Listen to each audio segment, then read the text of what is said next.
Cool. So, I tried shooting this on my computer. I shot a 10-minute video about this book. Bioenergetics is the book of the day today.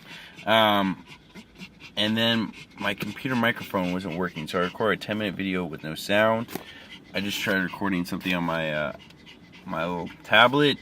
Tablet's not working, so I'm doing this on my phone, just getting the job done. Anyway, so this is a really amazing, fascinating book. This guy is really tapped into some subtle energy, like really subtle things, and made an entire therapy out of it. This is like a psychology book. It's probably under psychology it'd be considered the subcategory of somatics, and it really is like, I've read some other somatic books, but nothing quite like this. You know, this guy like was seemingly able to diagnose people by just watching how they move their body.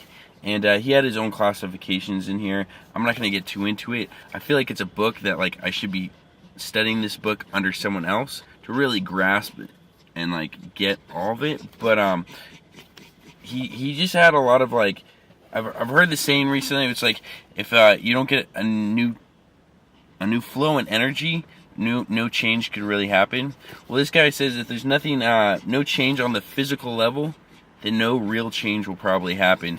And basically what he was saying is that like there's different levels, and most of what therapy works on is like, it's a verbal, it's a talk thing, and it's like,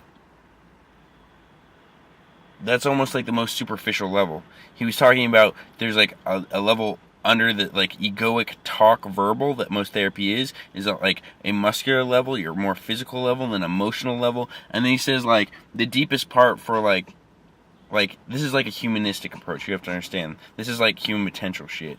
But and that's why I'm reading it, is he's like talking about you need to open your heart up, and like it's about a loving thing.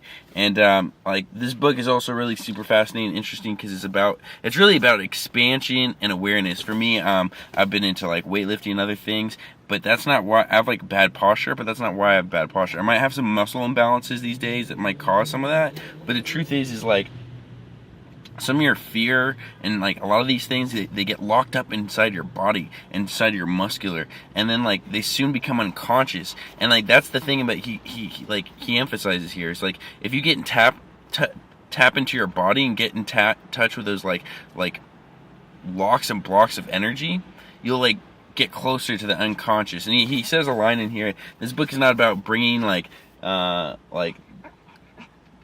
bringing the unconscious conscious. Is more about bringing awareness to like the fact that this unconscious process is extremely powerful and going on all the time and has more control than we'd like to think or admit. I don't know. There was a lot of stuff in here.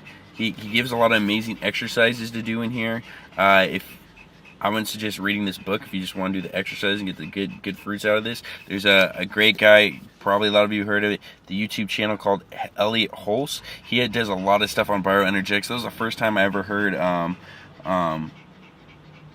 anything about bioenergetics. Then a lot of my friends started recommending doing like these bioenergetics exercises to get like more out of their head type thing. And then I came across, it was a highly recommended book in the back of another book I read just the other day. It was the evolutionary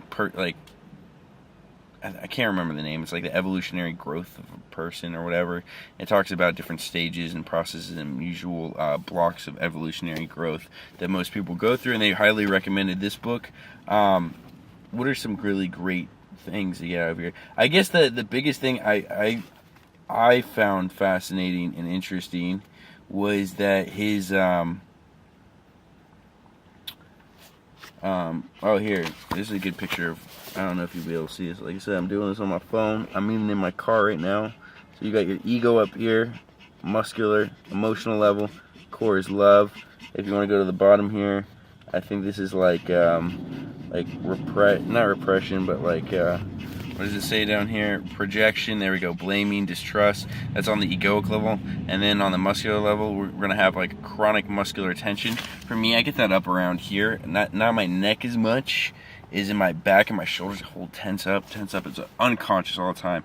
And like, so I've been really interested in somatics lately because I'm starting to see that like a lot of our trauma, a lot of unconscious things, they get locked up in our neuromuscular, like up in our body. And I noticed I have some blocks. I'm starting to notice it now. I'm like very aware of like seeing other people, and I'm like, whoa, like you got some stuff going on, brother. And it's kind of, if it's a trip to be able to see people like move and be able to recognize that. But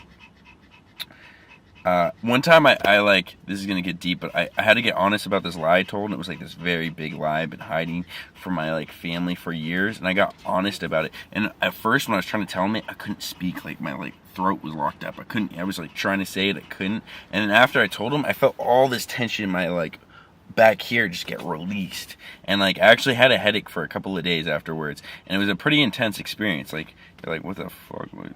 And like it was pretty intense. And I don't know. I believe much more in this somatics thing. This idea of that like there's a lot more going, not just a lot more going on, but like the talk therapy. Like he talks about this in this book, is that like basically the talk therapy, that's great, and there's like nothing bad with it. But like say like a lot of times what happens is maybe you're like working on your belief systems or something, and you change some of your beliefs.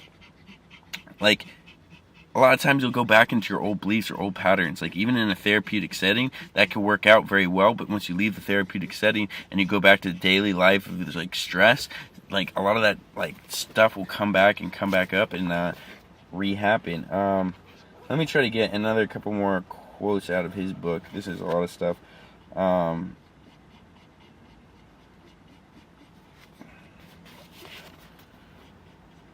Yeah, he has these like almost personality types. Let's see. I'm going to just read this paragraph. I don't even know if this is quality or not. It is nevertheless important for therapy that these suppressed feelings be allowed expression. Readers who are familiar with my previous writings on bioenergetics know that the consistent policy to open up and vent these feelings for their release make available the energy necessary to process change. This is what I highlighted. One has to tap these feelings again and again to make available the energy necessary for growth. In my opinion, working with a third layer alone will not produce desired results. And third layer, he's talking about the emotional layer. Like going back to that chart I showed, he's talking about the emotional layer. And he said like just working, like he's talking about you have to work on like therapeutically and for growth. You should probably work on like, you could do it on one layer and create change, but for like most people, you're gonna have to do multiple layers. Let's see. If the muscular tensions are not affected, the conscious awareness can easily degenerate into different kind of rationalizations with a contaminant but altered form of denial or projection. So that's another fascinating line, something that I touched on, which is basically like if your muscular structure is not like affected, like basically what's going to happen is like you're going to go back, you might change your beliefs, but it'll go into some other type of like rationalization. Like there's no real change happening.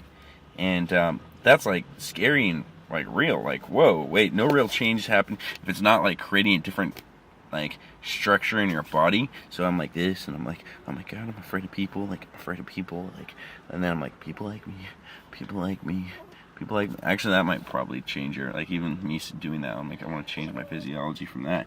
But like I can see something else where like you rationalize like maybe like people are not that bad, and it still like brings fear, you know what I mean? Like say if I was like people don't like me, maybe some people do like me, it's like still brings up this tension back here. Even just role playing that kind of is funny, it does that. Yeah, Bioenergetics, the book of today, pretty awesome book. Like you said, it's a textbook, and it's not a self-help book. Like this is like decently dense stuff. This is Alexander Lowen. He studied under Wilhelm Reich. I'm not even saying his name right, which is a guy that was like one of the Freudian predecessors, like a major guy in psychology. This is another 10-minute video. Like I said, there's some amazing exercise in here. Check out Elliot Holt for that. He has some good, like YouTube, search that. He has some great stuff on there.